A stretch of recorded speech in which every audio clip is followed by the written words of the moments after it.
I could tell you a whimsical tale that's probably very inaccurate. The Sensible Sociopath. 2, 3, 1, go. Roma, the podcast is here! It really never gets old. Sorry about those jokes I said earlier about babies with both sets of genitals. What does that even mean? You know, I'm willing to risk my life for this podcast, Roma. Ugh, that sounds insane. And I'm also willing to risk your life for this podcast. There's a difference between, like, uncomfortable and creepy. Anyways, that's why I think pedophilia is just a sexuality like any other. It was kind of traumatizing. White people are bad and do bad things. Periods are not just for women. Take off their underwear and relax with their uncle. How fast can I eat your ass? I mean, you know, you look at me and you go, this is an international man. My whole life is a sham. And you can't get the white Oreos, that's racist. I think I counted like 25 racially charged jokes.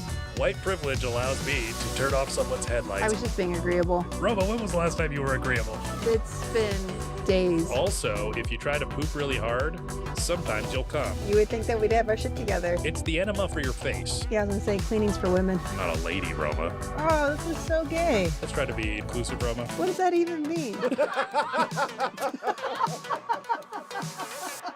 Real mature, Roma. Let's do a little callback, Roma. Little callback? Real mature, Roma. I have to fight the urge to say that every single time. I expect you to say it every time. And I try not to.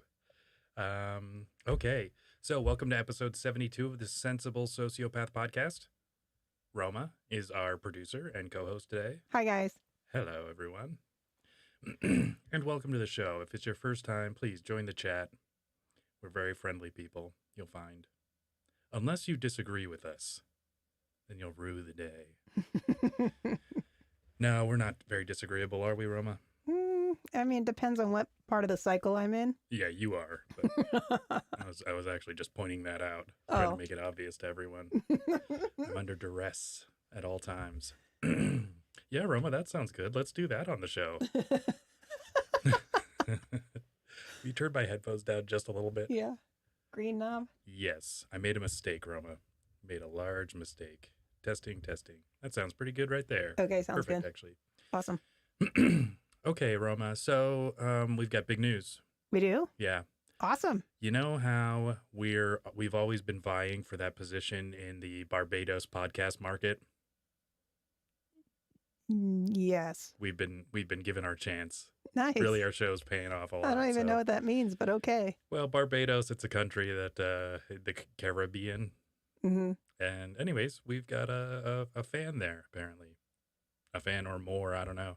We've got a lot in Spain. Hell yeah. Yeah, Barcelona. The Spaniards. Yeah, we did some advertising during the Olympics there. Uh-huh. Yeah, did that work out for us? Back in 92. Yeah. 96, I don't know, something like that. It was a little preemptive. Yeah, well, you know, you gotta be forward thinking, Roma. I've always said that. And you know, there's no cheaper advertising than during the Olympics. Except for maybe the Super Bowl. Okay, fair enough. Ruth Bader Ginsburg's funeral, probably going to be wrought with advertisements for all sorts of, you know, Gillette's men's razors, penis creams. What else will be there?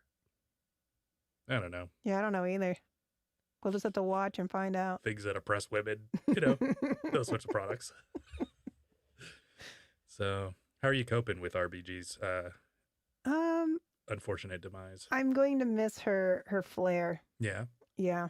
She did have some crazy earrings. Mm-hmm. She would wear like the knitted neck collars over her robes, and you really don't have a lot of room to wiggle with the fashion as far as a judge. She managed it. Yeah. Yeah. You've only got, like, as a man, like, I'm sure Scalia rocked pinky rings. Yeah. Because he's Italian, Roma. Let's do some shout outs. All right, sure. So Sarah's here, Daniel's here, Steve S is here, and then Stories from the Penitentiary is here. Hi. Oh, snap. Stories from the Penitentiary. Very cool. Welcome back to the Sensible Sociopath podcast. We're talking about RBG and how they're going to monetize her funeral. I don't know if that's true, really. I mean, it would be smart. Yeah. I mean, really, it would be. Yeah. Because, you know, she's a feminist icon. Mm-hmm. You only get so many of those nowadays. Right. You know, there's hardly any feminists out there. Quick, Roma, add the hashtag feminist on there. We'll get so much more traffic. You know, the type of traffic we want. Right. Exactly. All that open-minded traffic. Right. Yeah. Don't mind an RBG joke. I mean, I don't mind one personally. Yeah, totally. It's because you're woke, Roma. But the reason we're here is I got a new toaster oven. Oh, snap. Yeah. It's a very expensive one. Okay. So what, like $20 at Walmart or? A cheap toaster oven somewhere between probably about $100. So you can get like a Cuisinart or a Emerson, you know, throwing around those big names. Zenith, I don't know if they make. But I went and I got the Breville. It's the Breville Smart IQ air fryer. It's like the top of the line convection.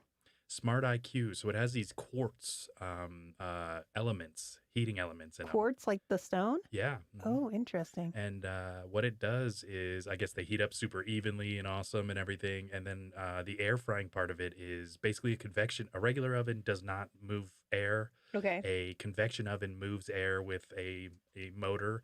An air fryer moves air very quickly with a motor. So it basically like hot oil circulating around the food. Oh. It does it with air, and so so it is healthier for you than frying. Yes. But it gives you that same crispness to it. And I made some little fish. They're kind of like the fish fillet wedges things. Yeah. Better than the adult fish sticks. Yeah. Because I'm an adult, Roma. And I also made my own tartar sauce. Okay. Which, you know, I mean, we've talked about tartar sauce on this show many times. Okay. But I just want to review. Worcestershire sauce, capers, Clausen pickles. Okay. And then you need roasted red peppers. And not the cheap ones you get at the dollar store, Roma. Right. You either make them yourself. Okay. Using fire and peppers. Okay. Or. Hence the roasting part. Correct. It's pivotal. Or you get like the mozzarella. What's that brand? You know, that brand that makes like the, you know. I know which one you're talking about. Anyways, Montezuma's Revenge, I think. Yeah, it gives you diarrhea all over. Yeah. Because Redbeards came and destroyed the continent. Anyways, you throw that all in there, a little bit of white wine vinegar, a little bit of cracked pepper, and some jalapenos. You dice up little jalapenos or you mince them up. Wow, your tartar sauce is complicated. Dude, it is so fucking good. And so I tried the fish thing, and I have never had a better adult fish stick in my life. Wow. Yeah. I mean, okay. So like I said, that an Emerson or a Cuisinart or a Zenith is going to be like $100. Mm-hmm. This was MSRP's $500 for this thing. Oh, damn. It's expensive. That's like the cheapest car I can think of. Yeah. I think I once sold a car for $300. So close. Yeah. Close. It ran. It was good. Yeah. Just want to get rid of it.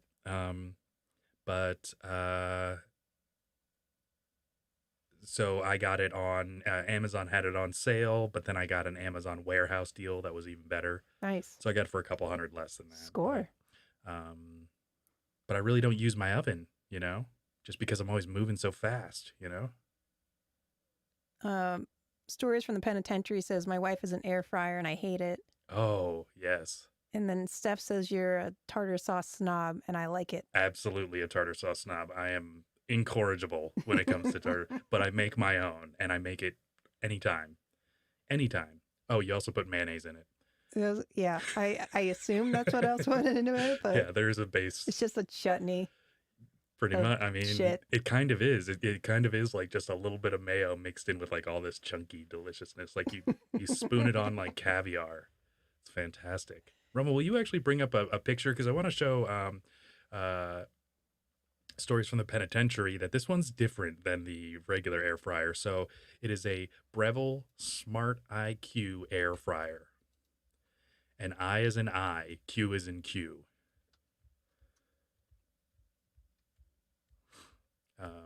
Air fryer. Is that it? The first one there. Okay, yeah. hold on. Let me switch over here. Yeah. Ooh, Williams-Sonoma. Look how fancy I am, Roma. Ooh, I shop at Williams-Sonoma. There you go. Look at this. Yes. So this is not the air fryer that's like the little, there are some with like just a little basket. But it is just, it's beautiful. It's got all these like cool settings on it. It like lights up every time you open the door. There's a magnet that pulls the rack out for you. Like it like pops the rack out when you do it. It comes with like all these cool accessories. There you go. Yeah. 13-inch pizza pan. Yeah, a couple wire racks. It does dehydrating, bagels, toast. Sweet. What are we eating after the show? Baking, frying. Yeah, look at how sexy that thing is. Mm. Nice. Well, congratulations. Yeah, I'm very excited about it because it's a big move for me. That must be the tiniest turkey ever. Roma, that's an ostrich. Oh. Okay. It's an emu. Yeah, and it's a big move for me because I did have like a Cuisinart before, and the fan, the convection fan, like froze up, and it would make like these squealing noises, like the food was in pain, which was fine because now every time I hear someone screaming, I just get hungry. So You too, huh? Yeah. Nice. My time in the Congo. Oh, good stuff. Yeah.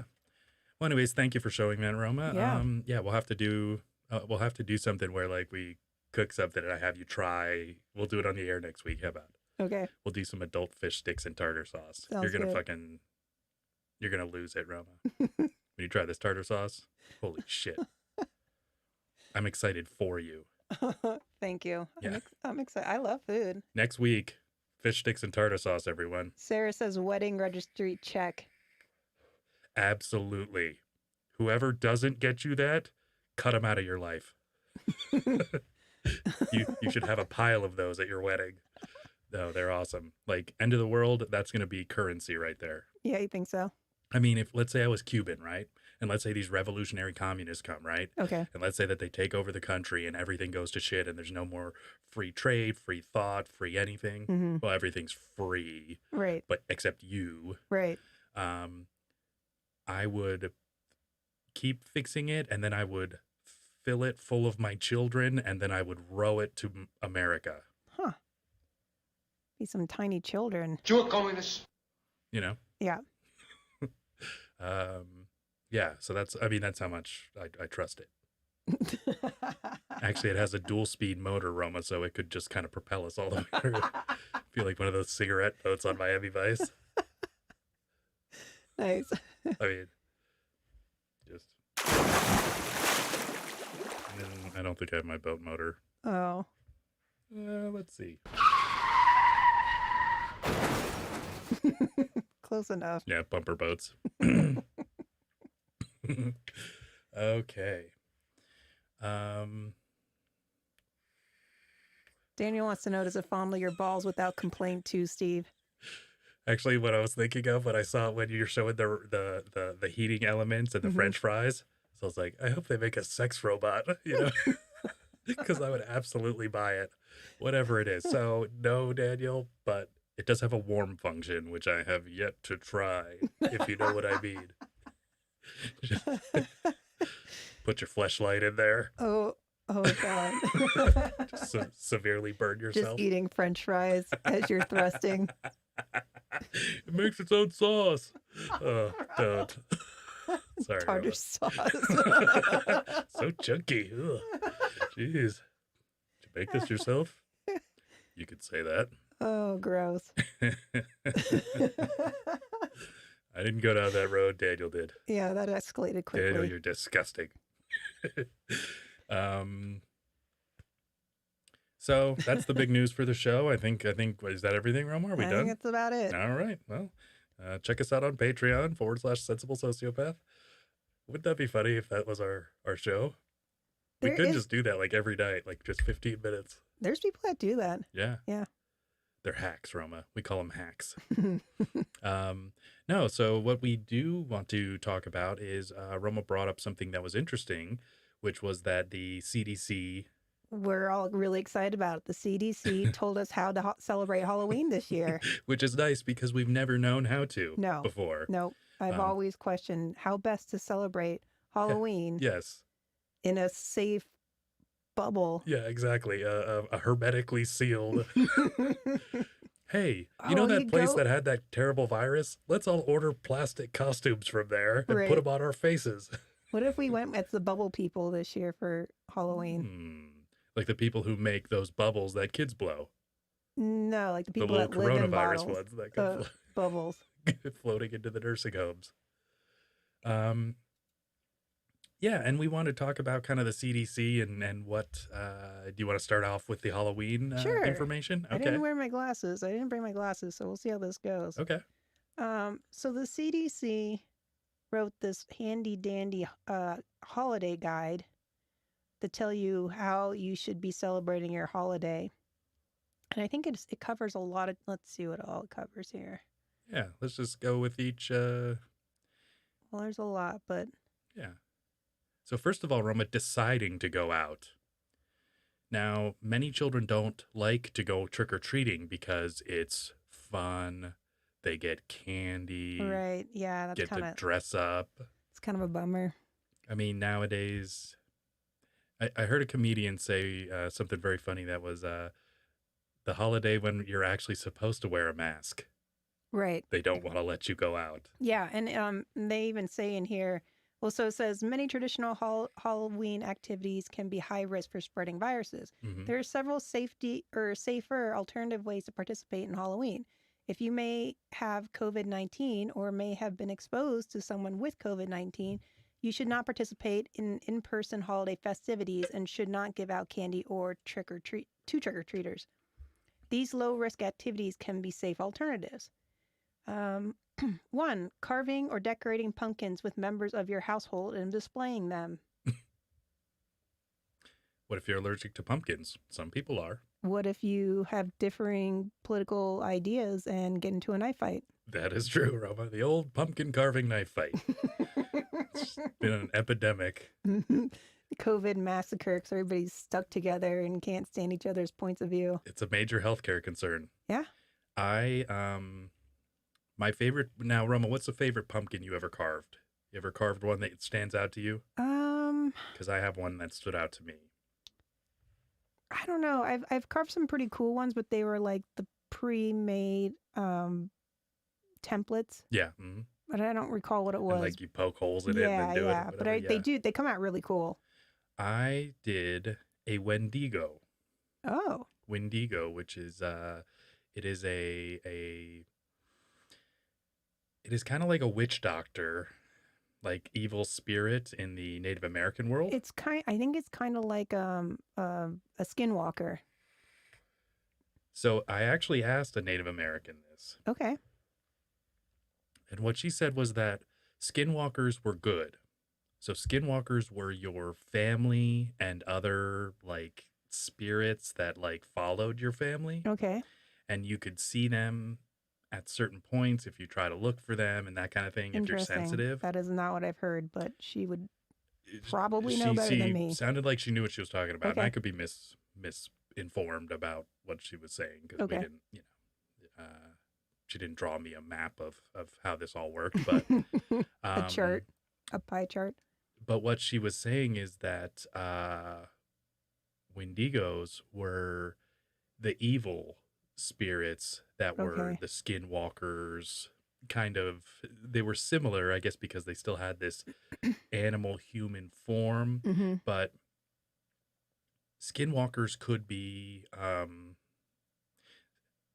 they never wore predatory animals in whatever her like nation was. Okay. Because I guess that was like I don't know if it was a respect thing or whatever it is, or like you gain the attributes of that person. Yeah. And so you don't want to. So I guess like deer and things like that were more, deer and elk and buffalo and. Yeah, exactly. Yep. That kind of thing. Were all the good things that were beneficial to them.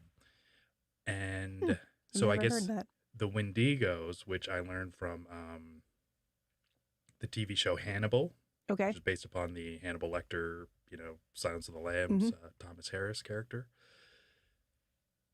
the Wendigo would take the form of deer and elk Okay. in that show, and it was just kind of like, that seems lame. Why wouldn't it be a bear? Why wouldn't it be something, different? And it was to trick people into thinking that they were good when they were not, and so they were like Interesting. cannibals and Okay. And yeah, these spiritual beings. And so that was my favorite jack-o'-lantern I'd ever carved. I'll try to. So what kind of animal was it? It was just basically a man with antler. Oh, okay. Was the Hey, you got to try to find pictures. That sounds really I cool. do have some pictures. They're somewhere on my Apple cloud. It's a cloud full of apples. I also pinned some pictures to it. Yeah. So family with sharp objects. Sure. Exactly. I mean, that's How fine. could that go wrong? How could that go wrong? Yeah, the Manson family, Next up, Amityville Horror. yeah. Next up, we have carving or decorating pumpkins outside at a safe distance with neighbor or friends. So you can carve them with your family inside, or you can carve them outside with neighbors and friends. At a distance, though. At a safe distance. Mhm. So at least 6 feet. You probably have to be wearing a mask. You put your friends all the way out there and then use that pumpkin cannon you've been building to send them their pumpkins. Yeah. Special delivery. That'd be pretty fun. It's like the pumpkin purge. I don't think they have a pumpkin cannon on here. I wouldn't see why they couldn't. Yeah. I mean, it seems safe to me. They have a moderate risk activity. Right. You would Loading think. pumpkin cannon while drunk. You can decorate your house, apartment, or living space. So there's something. I mean, not with Trump flags, because then somebody will come burn down your place. Yeah, you don't want to do that. You don't want to do that. But like zombie Joe Biden's or something. Ruth Bader Ginsburg. Actually, that would be pretty cool. Totally. Roma, we need that for the She would make a cool pumpkin. That's true. With her lace collar and her crazy earrings. You just get this really like skull-looking pumpkin. It's very skull-looking. It'd be more of a gourd. Yeah. Yeah. So, so you have that option. Mm-hmm. These are all very original things, as you can see. Well, we're helping, I think. Yeah. Oh, yeah. Adding to it. There's it's a true. They should have brainstorming asked. Going on here. They should have. Yeah. I'm sure they'll call. You can do a Halloween scavenger hunt where children are given lists of Halloween items or themed things to look for while they walk outdoors from house to house, admiring Halloween decorations at a distance. Let's see. Pistols. Similar to trick-or-treating, except without the candy. Yeah, exactly. Let's see. What should you have them look for, Roma? Syringes. Mm-hmm. Prophylactic devices. Condoms. You definitely want safe sex happening. Yeah. I mean, they're already used, so they're not as safe. Oh. You don't throw a good one out the window of your U-Haul van. Let's see. What else should you look for? If you're in San Francisco, they're bound to find an unwrapped Tootsie Roll. Oh, yeah? Why is that? It's a poop joke. Oh, it's a poop joke. Because there was lots of poop there. Yes, I've heard that. Mm-hmm. They actually have a poop service, like a cleanup people that go clean up. Yeah. Sounds lovely. I mean, it's nice. I don't have that service. Definitely some place that I would want to live. I would love to live in a place that has a shit cleaning up service. Yeah. I mean, it sounds nice, really. Mm-hmm. Because, like, now, who would I call to clean up my shit? I don't know. I mean, there's people that'll clean up dog shit, but I don't know if there's anybody you can hire to clean up people shit. I'm using a toilet like a sucker, you know? It's stupid. Oh, man. Let's see. What else can we do here? Oh, sometimes on scavenger hunts in, like, Cambodia, the kids find landmines. Oh, yeah. So I think I've heard that. It's another option. Yeah. I heard it's really exciting. I would imagine it would be. You can do a virtual Halloween costume contest. You're going to have your kids webcamming? I guess. OnlyFans? Don't do it. Don't do it. Yeah.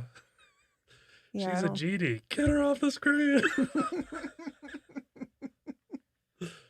Oh, because jeez. that's not weird and awkward. Yeah, no, it's completely weird. How do you get the prize if you can't see each other?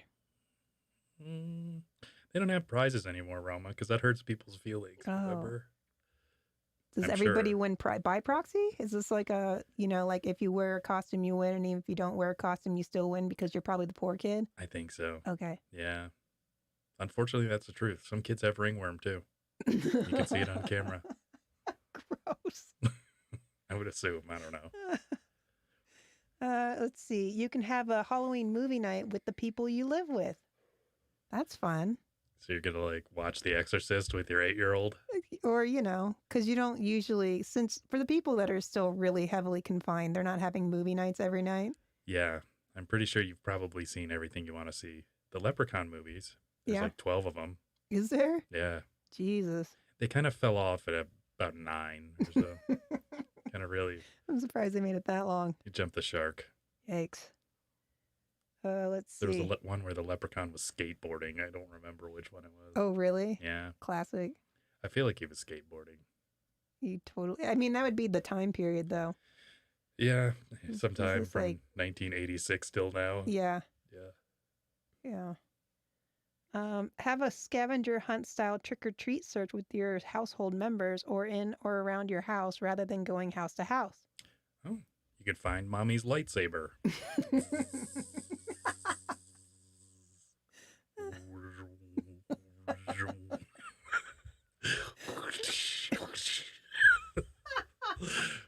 It's a dildo. Sorry. Sorry, everyone. Oh, man. Can't have a scavenger hunt at your mom's house. Gross. What? So those were their list of low risk activities. Now we have a let's list. get into some of the dangerous stuff. Yeah, living in the danger zone. All right, moderate risk activities. Participating in one-way trick-or-treating where individually wrapped goodie bags are lined up for families to grab and go while continuing to social distance, such as at the end of a driveway or at the edge of a yard. Okay, you got to live in a pretty good neighborhood to just line up a bunch of bags. Yeah, I agree. For people. Yeah, I agree. And to not just put something terrible in at least one of those bags. I mean, as long as it's not flaming, you're probably okay. Like a dead rat. Flaming dead rat. Well, or just a regular one. Not everything has to be flaming, Roma. Jeez. Sorry, I just really want to see a flaming bag of something. What's the, yeah. What's the, check out the chat. I just want to see what, Let's see.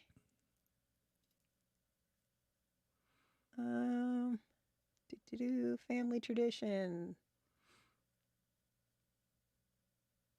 Because everyone is a winner and they're no longer giving out prizes. Fuck the Olympics will be boring. Yeah. Almost as much as The Land Before Time. They had almost 30 movies. Wow. I don't know if I believe that. No, he's lying. Look, Roma, you never know. Dan's never been wrong before, but I don't believe it. I don't think he ever has been. And I'm not sorry about the dildo joke. It just felt like I had to apologize. Gets a little awkward when, your sister's the producer. I like a good dildo joke as much as the next producer. Yeah, exactly. Which is a lot. So it says if you're preparing the goodie bags, wash your hands with soap and water for at least 20 seconds before and after preparing the bags. Bleach water. Why do you have to do it after you prepare the bags, though? And that's a good question. I mean, I guess if you're putting your own stool in the bag. Yeah. And it's just, And then lighting it on fire. Yeah, you just don't want to, grab a handful of Chex Mix after that. Yeah, I guess so. Sarah says, correction, Dan is wrong all the time. All right. So you can have a small group outdoor open-aired costume parade where people are distanced more than 6 feet apart. It's a long goddamn parade. Yeah, I think it really would be. Yeah. Yeah. Do you get police escorts or? I would think so. Because that would be cool. Yeah, get those motorcycle cops. Mm-hmm. I don't know. I don't think a parade. Remember what in elementary school we used to do the parade? Yeah. The Halloween parade. Mm-hmm. It's always so festive. Mm-hmm. Just children marching around like little soldiers. Okay, this is a good one here. Oh, no, I'm not there yet. Hold on. So, attending a costume party held outdoors where protective masks are used and people can remain more than 6 feet apart. A costume mask, such as for Halloween, is not a substitute for cloth masks. A costume mask should not be used unless it is made of 2 or more layers of breathable fabric that covers your mouth and nose and doesn't leave a gap around the face. Because none of the masks that I've seen out in public haven't been single ply with tons of gaps around the face. Mm-hmm. It's literally a freaking joke. I've seen people with stuff so thin, it's like freaking stockings. Mm-hmm. And I'm like, this is, all it does is it looks good. It looks like you're doing something and just so ridiculous. Yeah, I tend not to wear a mask if I don't have to. Yeah. Well, I have to wear one at work and I wear them when I go into grocery stores because you have to. But, Yeah. Good case in point. So I was somewhere the other day and I opened up a packet of stevia. And the stevia granules are super fine. Mm-hmm. And it's like on the counter. So it's far away from my face. And as I'm inhaling, I can taste the stevia going through my mask into my mouth. And I'm like, well, clearly this is finer than COVID germs, right? So stupid. It's like anthrax. Dude, totally.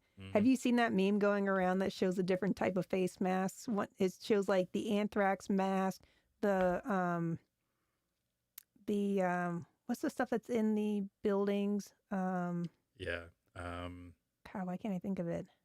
Anyway, asbestos mask, spray paint mask, whatever, and then it shows this little rinky dinky cloth bandana for the most deadly virus on the planet. Makes sense. Yeah, the most deadly virus from capitalism. Okay. Because people buy jet skis and they die. Just so you know, do not wear a costume mask over protective cloth mask because it can be dangerous if the costume mask makes it hard to breathe. Instead, consider using a Halloween-themed cloth mask. So you could be like Scorpion from Mortal Kombat. Yeah. You could also be Reptile from Mortal Kombat. You could also be Sub-Zero from Mortal Kombat. Yeah, that's the joke, Ro. Oh, sorry. They're all the Mortal Kombat guys.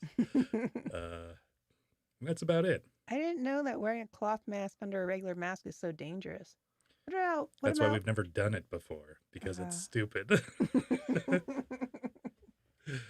Yeah. So you can also do things like go to an open air one-way walk through haunted forest where appropriate mask use is enforced, and people can remain more than 6 feet apart. If screaming will likely occur, greater distancing is advised. The greater the distance, the lower the risk of spreading a respiratory virus. Can we just pause? All right. First of all, the only haunted forest is in Japan, Roma, and it's called the Suicide Forest. Yes. And that is a one-way trip. Okay? Secondly, if they're talking about those haunted forests that people pay money to go through, they don't let you just wander around. So there's a set course that you walk through, and then the guy jumps out. It's like you don't backtrack and then go, oh, he's still there. Oh, that was scary the first time. Coming up on it the second time, almost as scary. I'm really glad we backtracked. Oh, jeez. Let's see. Okay, Dan says, okay, 14 movies. Leprechaun had 8. Leprechaun had 8 movies. Yeah. What's the 14 movies? I don't know. Danielle, did you just Ron Paul on us? Get it? He had a stroke. Start talking gibberish during a live stream. It's kind of like what Roma does. Let's see. Where are we at? Okay, visiting pumpkin patches or orchards where people can use hand sanitizer before touching pumpkins or picking apples. Wearing masks is encouraged or enforced, and people are able to maintain social distancing. What if you use an apple cannon at Yeah. said orchard so people don't get COVID from the tree? Well, that's why you wash your hands before you touch the tree. You just high speed an apple of Fuji right into their stupid faces. I went to Hope you like applesauce.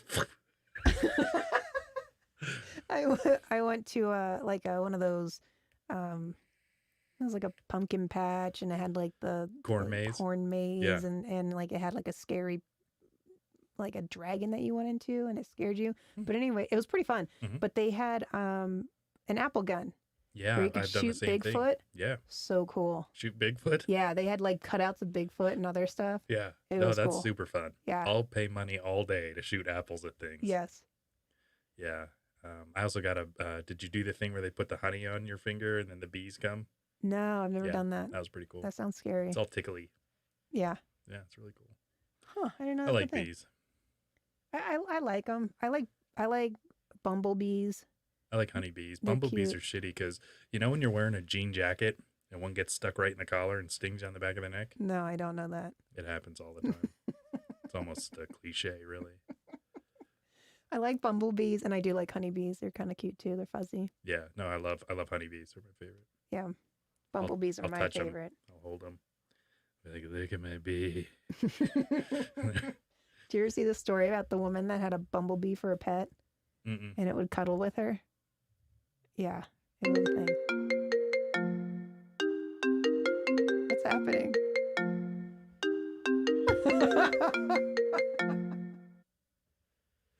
Oh, nothing. All right. Well, that's just our call-in line, but we're ignoring calls right now. I wonder if that actually showed up on the... I can hear it in my headphones. Yeah.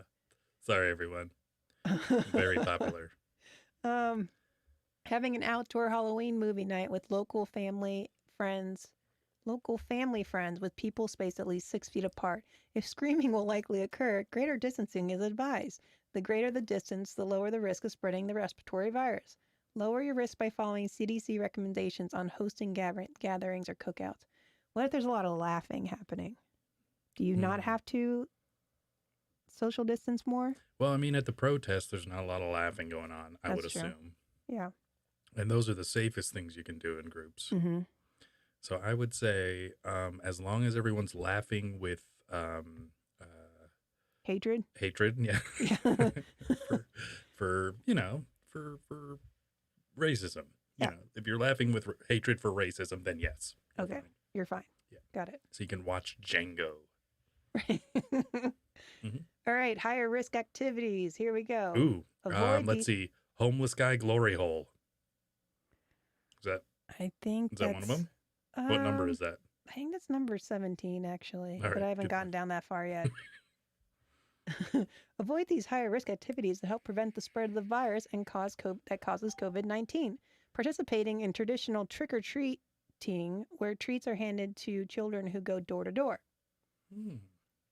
So don't do that, I guess. Because, you know, walking down the sidewalk with your friends, wearing a mask and seeing somebody for, how many seconds could you possibly see somebody? 15 seconds. And it's not like you Trick or hold their treat. hand. You know, No, they just- remember you just put your bag up. Yeah, and they then just the person, drop it in. And Yeah. I mean, as long as their hands are clean. Yeah. Well, even if it's not, it's like then it's on plastic. It's in a bed sheet or whatever it is, whatever kids use. I don't know. Mail bags. I don't know. Mail bags. Something like that.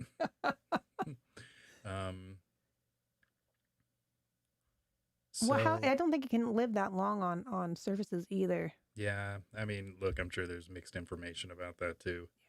You know, because of the right-wing media. Yeah. But So you also don't want to have trunk or treat where treats are handed out from the trunks of cars lined up in the parking lot. oh, because the guys will throw the kids in, Yeah. Yep. Mm-hmm. drive away. And then you're That's how really, they get you. that's how, yeah. And he might have COVID and you don't want that. That is what you're avoiding. Yes. That's why you're there at the pervert parking lot. Child predator parking lot. I'll just be your secret lover. I mean, trick or treat. Attending crowded costume parties held indoors. That's a no-no. Okay. What if it's a peaceful protest? Then I think it's okay. Then you're good. Yep. Yeah. Mm-hmm. If you have like protest signs that say BLM, I think you're good. That's right. Exactly. It's known as like an antiviral. Exactly, Roma. Too great for COVID.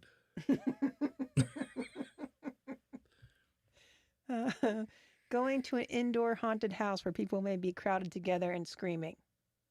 Well, how else are you supposed to collect evidence, Roma, of the haunting? That's a good point. Yeah. Something moves. Oh, everybody's screaming. Oh, there's COVID. There's COVID. Ooh, is someone here with us? Nope. You can't provoke the EVP. Exactly. Yeah. Just let them talk, Roma. Tell those ghosts to cover their mouths. Going on hay rides or tractor rides with people who are not in your household. Well, I mean, is that like a subtle incest thing? I'm just kidding. If they're in your household, it's cool. Anything goes. All right. No rolling CDC? around in the hay with strangers. Yeah, it seems a little... Not a fan, CDC. I don't know. I just feel like, have you ever been on a hayride? They're not usually overly crowded. I guess it depends on where you go. And you're outside.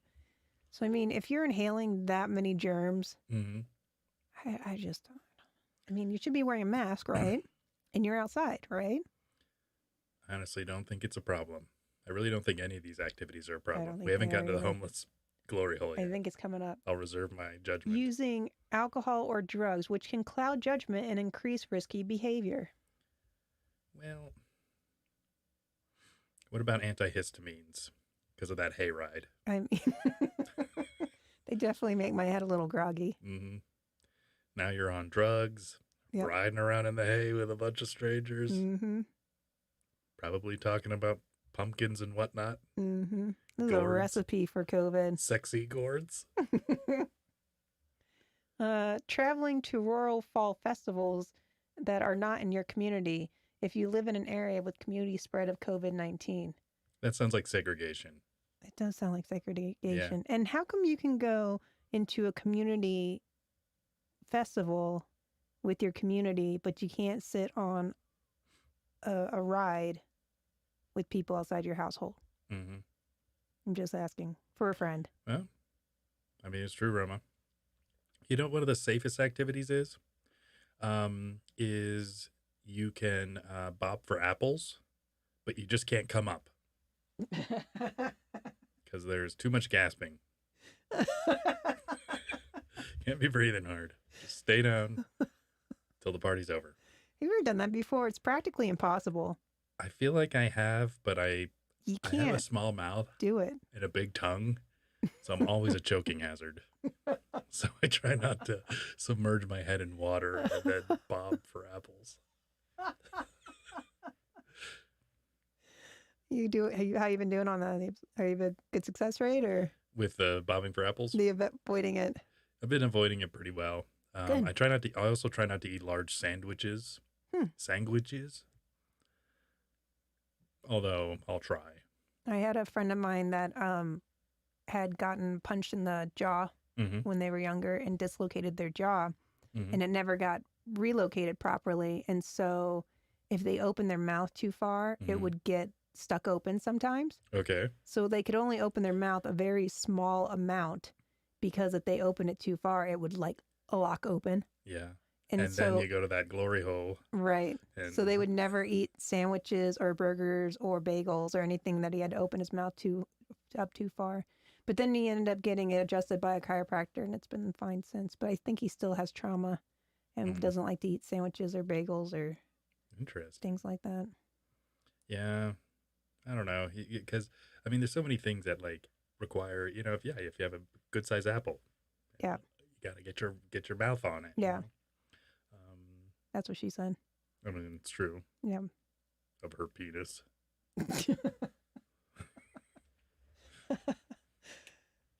So that's our list for Halloween. Yeah. I think it was very helpful, and I hope we all learned something. Yeah.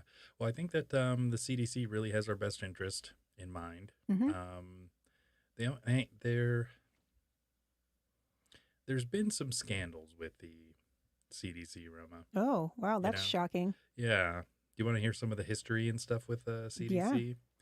So the CDC was it was originally called the was something about communicable diseases. Let's see. So the CDC was the Communicable Disease Center, and it was founded July 1st, 1946. This was after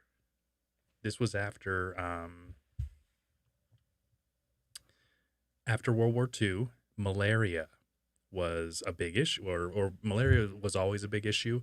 Yeah. The Rockefellers and a lot of other places really kept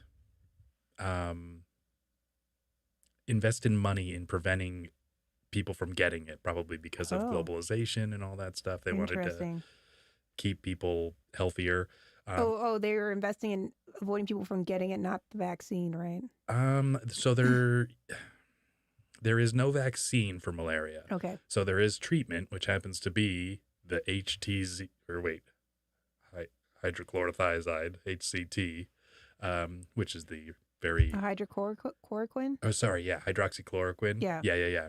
Like hydrochlorothiazide, that's a diuretic blood pressure medication. Okay. Yeah, hydroxychloroquine. So,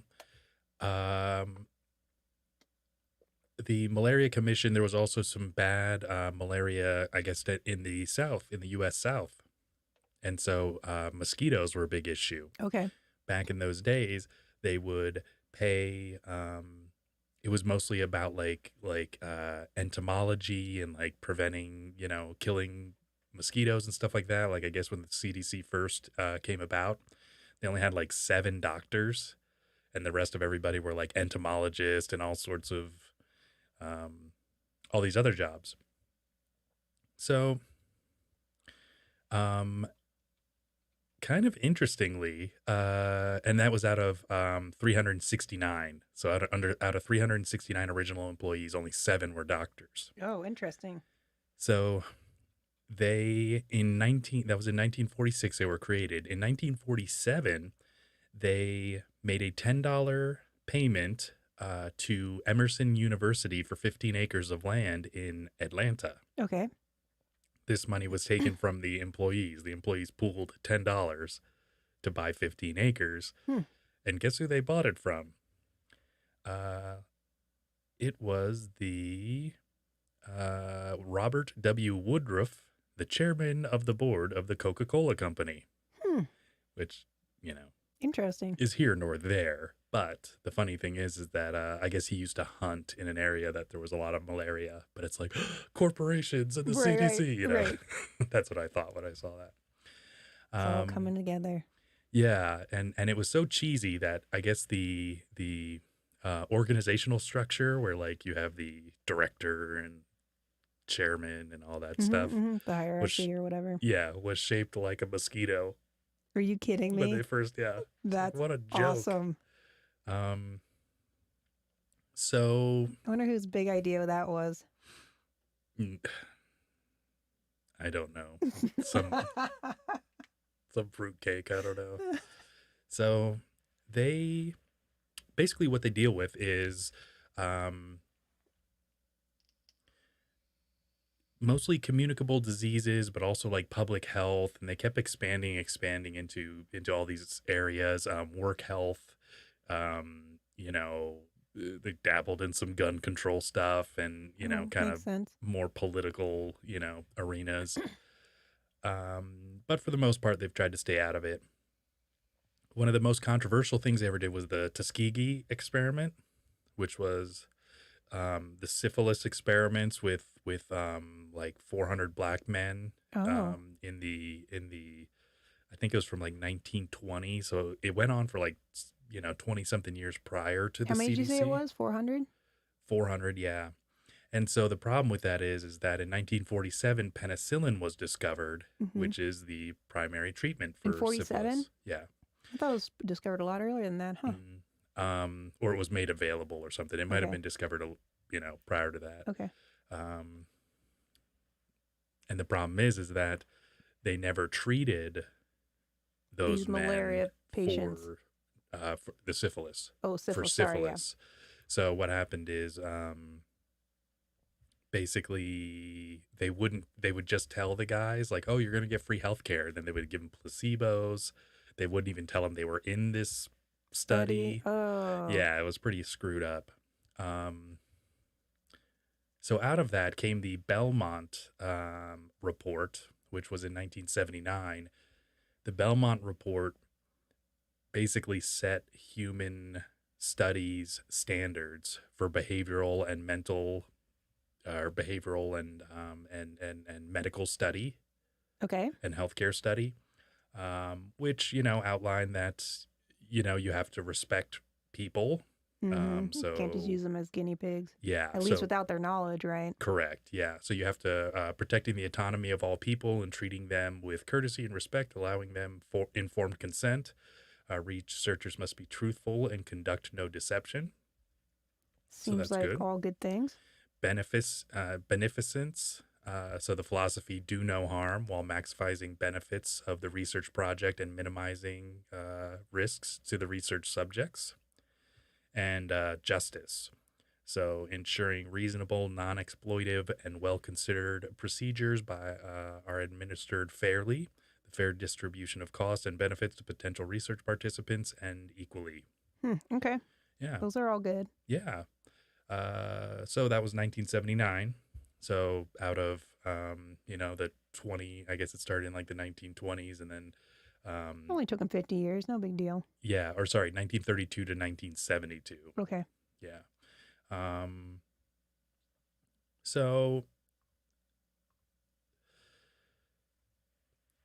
they've gotten into a little bit of trouble. And so that was definitely one of them.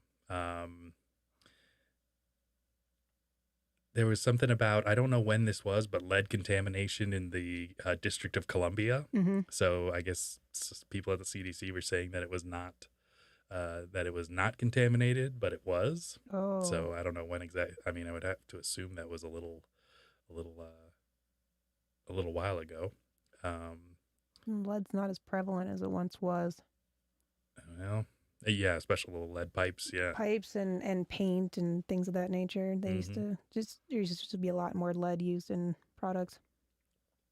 The AIDS crisis. So people were saying that their public health policies cause more harm than good for HIV positive people, which I guess probably could be argued depending on how much knowledge they had and how much. I mean, nobody knew what was going on back then, so. It's kind of like COVID, it's Right. like, oh, CDC, you lied screwed to up. us. Yeah. Well, we didn't know, Right. Well, and that's something that bothers me about the whole Trump thing too. They're like, he didn't do everything he could. It's like nobody knew what was going on, literally. Absolutely. And we still don't know what's going on. I mean, we pretend like we do. Yep. Well, and depending on what news source you watch, you do know what's going on. Just it says completely opposite things. Right. Yeah. So I think that's the problem with any information out there nowadays. Anything really, is we just have such conflicting information about everything, and it's all politicized. It's all, and really, my opinion on most things is don't believe the media, because I mean, there's certain reputable sources that actually have integrity, and that's who I try to watch and base my sarcastic opinions off of. Same. But yeah, it's just amazing how the misinformation out there, or really disinformation, Right. because misinformation is not intentional. Disinformation is intentional. And it's almost like that thing that they were talking about, facts over or truth over facts, Right. Yeah. It's like, oh, you can give all the facts you want and not tell the truth, because facts can be, just curtailed. So you go, oh, 93% of protests are nonviolent. therefore none of the, most protests are not violent, or therefore the protests are not a big deal. Right. It's like, no, they're still a pretty big deal. If you've seen the truth, right. there's a truth, and when then there's shit's facts. burning down Yeah, and exactly. people are getting assaulted, it's a pretty big deal. 6 people with a sign on the corner of a street. Yeah, okay, peaceful. I get it. They're not burning down buildings, and but there's a difference. Right. So the 2001 anthrax attacks. Which I don't really remember those well. No, I definitely remember those. Those were a thing. People were sending mail with powder in them. Okay. Remember that? Yeah. And actually someone just sent Trump ricin. Did you see that? Yeah. Yeah. Which is that same poison that was, well, first of all, it's used by a lot of the KGB and a lot of the like spy networks. Oh, okay. Because it takes such low doses. There was I can't remember if he was a British spy or a KGB or something, but he would use an umbrella. Okay. So the umbrella that has the metal point on the end, like Danny DeVito in Batman Returns. Yes. Yep. And he would just jab somebody with a little needle in the end of it, and give them a tiny dose of ricin that you could never find if you were a medical investigator or anything. You'd never find it, because it'd just be like in your calf or, So that's shitty. Yeah. So when you brought up the anthrax masks, or wait, what? Yeah, you brought up anthrax masks. I don't know if an anthrax mask is a particular mask, but there's masks that are used for totally. Yeah. Those types of things. Yeah, exactly. Whatever. Yeah. Respirators or whatever the hell they are. The zombie apocalypse campaign in 2011. That was a thing? Yes.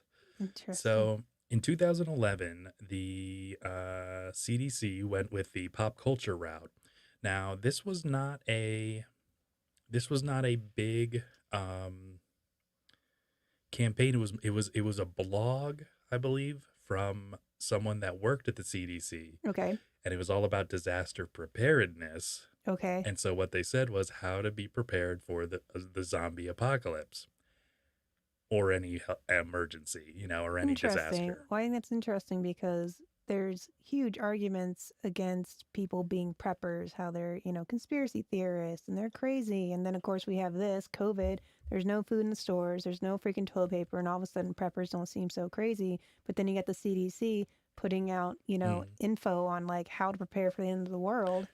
And to the CDC's credit, they've always been you should have this much food. You should have this much water, and they've always had that stance. I think ever since the public health and emergency. I think the recommendations though are probably pretty low. They are, yeah. It's like 3 days. That's basically what they recommend. Yeah, that's not going to cut it. You probably need at least 3 weeks, depending on what it is. 3 months, if not 3 years. Yeah. I mean, look, you can never be too prepared, but 3 days. Everybody's got 3 days worth of food. I've got super old oatmeal that I can eat for 3 days. Yeah. Sure. But a lot of people don't, I think. A lot of people just... somebody's got an old box of oatmeal in the back of their cabinet that they can eat for 3 days. Yeah. You might not be but able that's to also medical supplies. That's also, look, there are a lot of people that are not prepared for shit. I was just listening to something today and it was talking about people in pod living.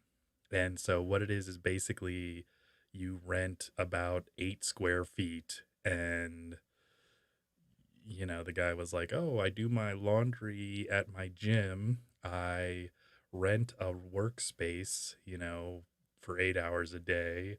I don't have a refrigerator. I don't have, he said, I have 2 sets of the same outfit, or like 2 sets of basically the same outfit. So I guess he washes one and then wears the other. What a shitty way to live. Yeah. Doesn't have a car, lives in Hollywood, works as a social media manager person. And just doesn't have anything. And he said, oh, I had a backpack up until 2 months ago, but I got rid of that because he doesn't have enough things to carry in a backpack. Weird. Yeah. I'm sorry, I like things. Yeah, totally. We're human beings. We like things. We like our stuff. Yeah, possessions and Yeah. stuff. If we don't have things, we create things. We build things. Right. That's what makes us prolific. That's what Mhm. makes us intelligent We need all the things. or demonstrates our, because yeah, like one of my favorite books was The Swiss Family Robinson. Do you remember this book? Mhm. Book movie? But yeah, Yeah. I had the it was something Illustrated Classics. Yeah, we had a set of One of them. my favorite, yeah. Prince and the Pauper. Moby Dick. Yep. Mm-hmm. I don't And know that what else was in there. the Three Musketeers. Three Musketeers. Yep. Yep. So Swiss Family Robinson was my favorite though, because it was like, okay, you're on this ship, the ship gets wrecked, and you love to, or you get stuck on this island, and so what do you have? It's like a Gilligan's Island, except without the sluts and old people, and you have to build everything that you want. Right. And Yep. when you want to power something, you have to figure out how to get water to move it, Mhm. or you're building tree houses and fucking making all this stuff. I'm like, that would be my dream. I would love that, to just be like, okay, we're starting from zero. Right. Now let's do something. I mean, it's like this fucking podcast studio. It's like, you give me some fucking resources, I'll fucking come up with something. And you That's did, who I yeah. am. Yep. And it's just because I'm a human being. Yeah. That's how human beings are. We're creative. We're problem solvers.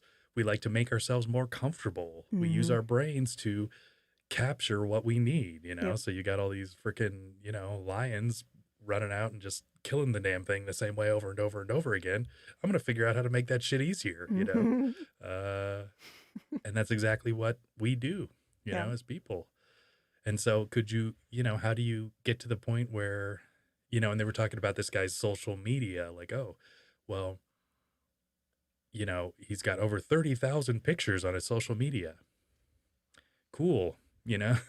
So that's what you have is social media that no I one, bet he doesn't have a relationship. unless it's with one of the 4 other guys in his pod, Right. So If I met a guy and he had an 8x8 foot square, I'd be like, see ya. Like, there's no fucking way. and they were bunk beds, and in chalk they wrote Zach. Gross. Go Yeah. to prison. I would commit a Yes. crime, go to prison, and Yeah. get free food. Totally. And That would be awesome. You'd Yeah. have friends. You'd fucking, I don't know. It'd be awesome though. I mean, Awesomer obviously than this that. guy thought it is. So Yeah. And and that's one of the things that they're talking about with in like China, they have the same thing, but it goes on to like a huge level. It's just kind of a kitsch kind of thing here. Mhm. Over there, it's like you're pretty much slaves. Japan's like, oh, well, yeah, China, they're like slaves. Japan's got a bunch of those like Mhm. pod things, or they've got like hotels where you just like have like a bed and you just slide into the wall. And God, I think it'd be so claustrophobic. Which I mean, if it's a hotel, if it's a business trip, but you have a home to go to, Sure. that's one thing. Yeah. But if you are working for, and you can't afford to live in the city that you're in, like that's one of the reasons San Francisco is such a shithole. Sorry, San Francisco, they're our podcast listeners. We hope you move out of there soon. But one of the issues is that if you can't afford to live in the city that you work in, Yeah. you're a paramedic, you're a cop, you're a fireman, you're a waiter, you're anything. First of all, why are you going there? I mean, obviously it's probably for money and stuff, but just think how demoralizing that is, Right. to be in a place that you can't even afford to live in, Mm-hmm. I don't know. There's just something wrong to me about that, Yeah. and that you should work where you live and live where you work. Right.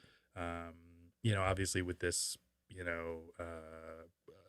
distance working from home kind of stuff, the virtual working, it makes a difference, but you should at least still make enough money to live in the place that you actually Ideally, work. yeah, absolutely. Because there are a lot of jobs that aren't virtual. Yep. But yeah, Plumbing. if your place can't support you because it's too goddamn expensive, it's like, well, fucking get out of there because it's a shithole, whatever it is. So. And that's my rant. So the zombie apocalypse. So the zombie apocalypse is this thing, right? No, I'm just kidding. The Walking Dead was going on during this. Okay. Oh, okay. Yeah. The I never AMC. watched it. Really? Okay. It was good. The first season was especially good. When it was just kind of like all coming together, basically like kind of the whole 28 days later thing, where like you walk out of the hospital and you're like, what the fuck is going on, kind of thing. But what's funny is during that they end up going to the CDC in Atlanta, Georgia, on this 15 acres, and there's a doctor in the CDC lab, and apparently they have this system, according to the show, that quenches the Thirst. lab of life. Okay. So what does that mean? They hold things like smallpox and other diseases that you don't want to get out. So okay. They can. That's what people keep saying about Wuhan. Yeah, and they can. At the end of the episode, this doctor that he's like, "Oh, you got to come with me and help." Oh, it's too late. Blah blah blah. And anyways, the doctor like hits a button, and the whole lab just fire. So kills himself. Seemed like a nice feller. Yeah, I was gonna say hopefully it killed the diseases too. Well, that's the I guess the thing is everybody gets sacrificed if that's the case. Because apparently smallpox is no joke, and weaponizing it and all that stuff. So they do hold these different things there, and that was actually one of them too.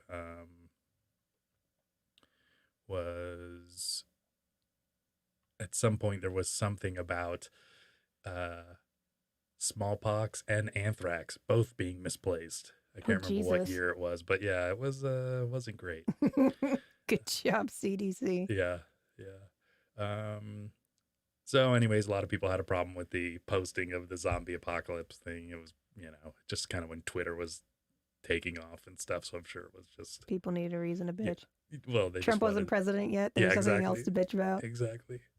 So they also did something where they challenged YouTubers to make, smallpox. Yes. Let's see. Steel cut oats. The blood of a virgin. Yeah. So and then there was also some stuff about firearms. So basically,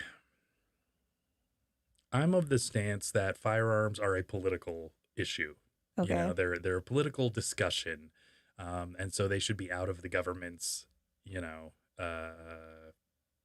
Any branch of the government should not take a stance on it because they should be apolitical. Okay. Any government entity, really. That is not always the case. I was going to say that's not the case. No. And of course politicians can talk about it. Right. But not like the FBI. So the FBI is liberal, they support the Democratic Party. They send Flynn to jail. They try to set up Trump for Russian collusion. It's just these normal things that happen, right? They take out insurance because they know what they're doing is highly illegal. But what this was they were talking about how they were bringing up something, and somebody was saying, like, I was reading this and it said, mere presence of a gun in the home increased the risk of firearms related death by 2.7%. It's really not that much. It's not that much at all, really, if you think about it. Yeah. However, gun-related suicides, go up fivefold. But 2.7%. So if you're protecting the innocent, let's, that's, I don't know. It's just firearm-related death. So that's even suicides, and right. Well, yeah. How much life is saved by having a gun in the home versus how many people die by accident in a home. And that statistic counts all of them. So that statistic counts you killing someone who comes into your home. It also counts people who commit suicide Oh, with a gun. really? I mean, listen to it. Mere presence of a gun in the home increase the risk of a firearm-related death by Okay. 2.7%. Yeah.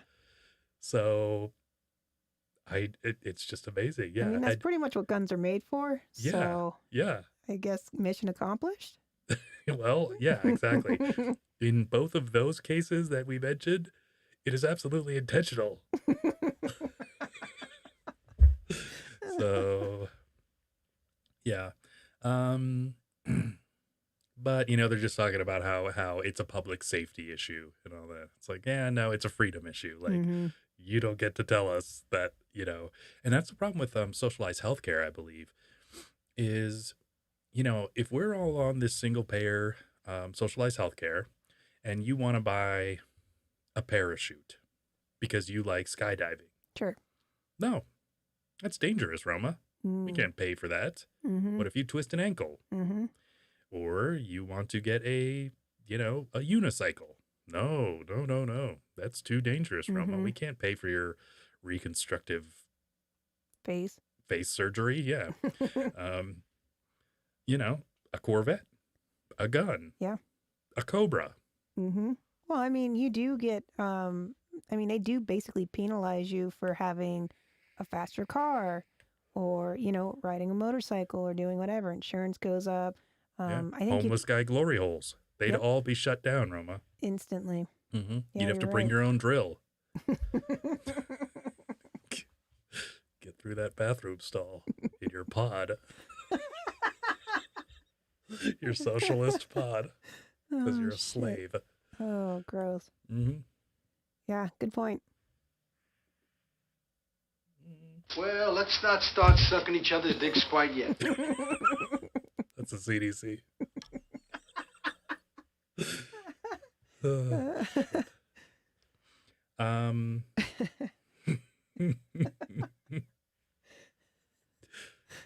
So yeah, the CDC is kind of I support a lot of what they do. I think the concept behind it's good, but I just Yeah. think people and I want to say organizations in general Mhm. Tend to not be very good at what they do. Well, government ones tend to be inefficient for the most part, because a lot of bureaucracy, a lot of oversight, a lot of things take a lot of management, a lot of HR. Now, with the CDC, some of the interesting stuff that they've done, and I've actually I commented on this before COVID. I think this was about this time last year. But we were talking about how they have these kind of squads that are set up all over the place, and they have like trained people that are incident response people. Okay. And they go to the airports and they go to wherever, people gathering places are or like high traffic areas. Mhm. And they start, testing people, like scanning them, like temperatures and doing stuff and isolating people and just Mhm. like trying to stop pandemics and things Mhm. from occurring. Obviously, Wuhan didn't have a big squad. But I think with things like the Ebola virus, that was a big things such as that. They're like, hey, we don't want this to just get out there. Right. So we have to stop it once it starts. We have to have a team like there. We can't wait 48 hours for people to get somewhere. So, which I'm like, yeah, we kind of need thinning of the herd a little bit. Like if we stop everything from, it's kind of like in California, like they don't clear the brush. They don't do Mhm. controlled burns with their forests. So what happens? Their forests overgrow, Mhm. and then they have these massive fires, and it's tragic and terrible. If you anybody who knows anything about ecology, and the forest system would say, no, you've got to burn this stuff. Like we Mhm. just burn it and then it grows back. It's great. Like we just control what burns and Right. then it doesn't burn. Yep. You Doesn't know? burn out of control. Exactly. Yeah. It doesn't have all this extra dry kindling all over the place. Mhm.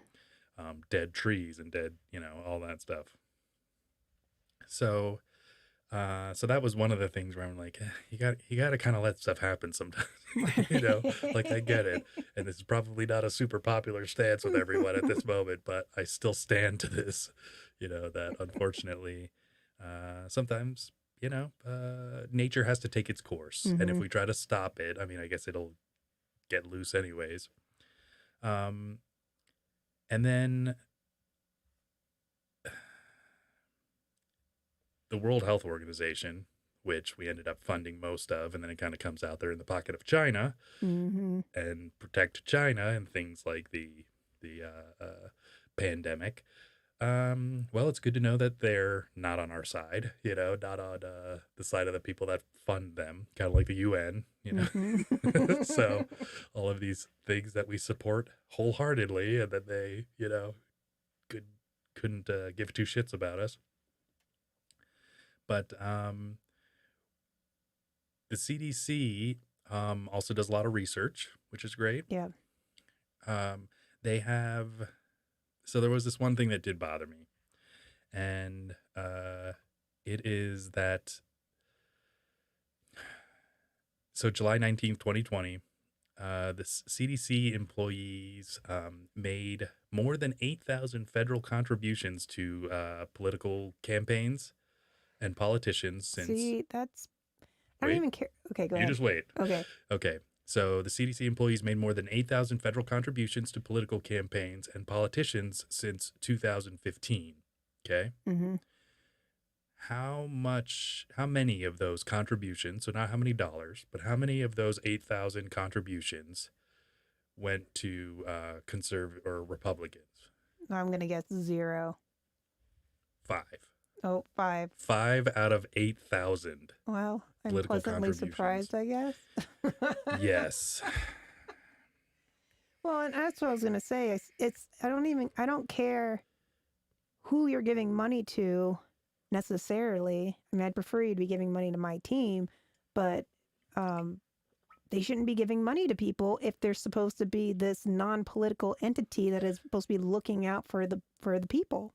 Well, and so the stance on being a federal employee is that you're not allowed to take, I guess, you're not allowed to represent who you work for. Okay. So you can't say, I work for the CDC and I support, you know, Joe Biden or Donald Trump, one of those 5 people. Or actually the same guy 5 times since 2015. One guy. So you can't do that, but you can make political. I mean, everybody's going to be political in one way or another. You can't have a picture of, you know, something or send around emails. Right, you know, right. You're not supposed to be doing that shit. You're not supposed to be lobbying for your people at work. Sure. You can't hire somebody based upon their political beliefs. Although Right. I'm sure you can So tell. these are employees that were of the donating? CDC. Okay. Yeah. What I want to know is, how do they know what their employees are donating towards? So this is from the Federal Elections Commission, the FEC. I think it's Federal Elections Commission. So they track everything. And so when you make donations, they track who you are and what you do, because they need to track that because it could be highly illegal, money laundering, all sorts of shit, because they're Yeah, I've campaign donated mine before and they contributions. asked where I worked. I'm like, why the Yep. fuck do you need to know where I work? Yeah, I think Joe Biden received like a lot of millions of dollars from a lot of unemployed people, which Oh, is just interesting. yeah, that is interesting. Yeah, I read a story about it. I can't name numbers, but it was millions. And so yeah, so obviously there's a little bit of I mean, that's not a hard fast rule, but it's an indicator of what's going on there. So since 2015. Right. If that says anything. And so then there was that, out of the, I believe it was 11,000 employees, or 17,000, something like that, over 1,000 of them signed, basically 10% of their staff at the CDC signed something to make racism a public health crisis. Okay. So what that means is, I guess that probably I'm guessing the innocent side of that is that money would be given, like money would be allocated to like lower income places and Okay. like for like diversity areas that, don't have as good of healthcare. Okay. You would hope, You would hope. but it's a really weird way of saying it. Right. It's not like, that, but basically they're just saying that racism, just the statement racism is a public health crisis. What does that even mean? Yeah, like what does that entail and where does that go? Right. And Like, whose fault is it? well, obviously, Roma, those Indians from that store that sold me the flat soda. Yeah, so and just those types of things, and this was I think given to the director of the CDC or something like that from it's a petition that's signed by all these people, and it's like that's completely inappropriate, like, Mhm. and they're just saying how like racist the work environment is, and I'm like, I'm guessing it's not that racist, like I'm sorry, I'm pretty sure it's probably fine to work there. Atlanta's a very diverse area, Mhm. Okay, they have an annex up in Alaska. Perhaps a little less diverse up there, but actually you have all the native people up there Yeah. that Yeah. are supposedly super racist against all the white people. So maybe that's what they're talking about. I don't know. Maybe there's 1,100 people up there and all the white people sent it to Atlanta. There's some real racism going on up here. Yeah. I don't know. That's really interesting, though. Yeah, it is. And it just, I guess it upsets me to think that, that these entities that are supposed to be watching out for our best interest are clouded by these, Yeah. political These ideologies. social justice things. Yes. Yeah. Well, it's just it's this like boogeyman, and it creates division and it creates, strife and like hatred towards one another. And I don't agree with it. I don't think the way to fight racism is to call everything racist. No, it is to, identify everything that is racist, anti-racism. Well, and the thing about it is it's all that cultural Marxism.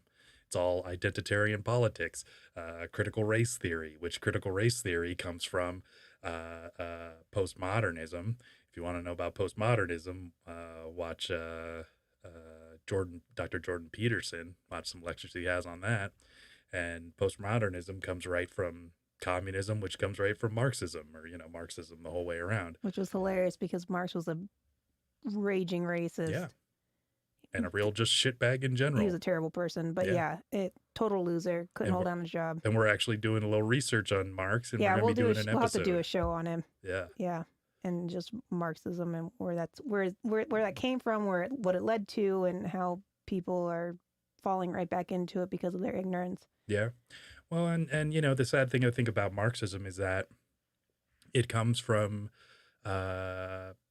people feeling that difference. Yeah. Feeling that difference in society, that they're at a different place than other people are, and that Sure. they deserve to be somewhere else. And, it's whether or not that is true or whether or not that's fabricated, or accentuated. There's no equity in life, Unfortunately. Yeah, I mean, look, it's a great idea that people should be equal and everything should be great.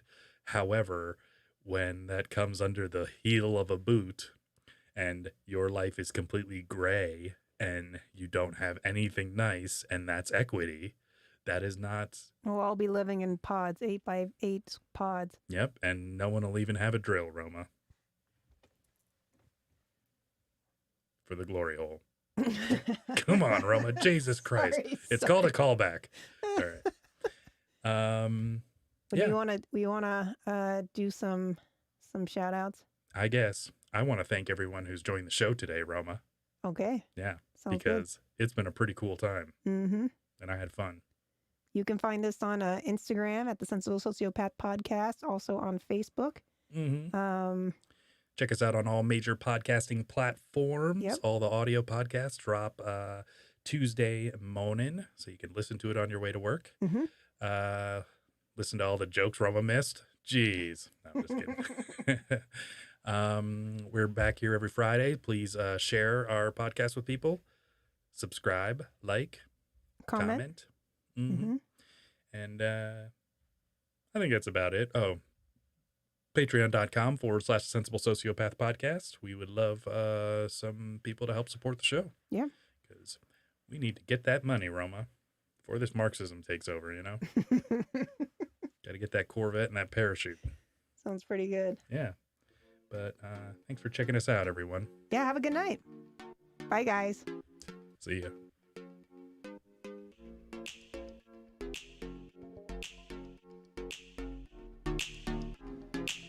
It's over, Johnny. Yeah, I read a survey once that like 98% of people die. What? Yeah, it's pretty scary. Europe would be a fraction of the size that it is today, if not for incest. It's over! Nothing is over! Nothing!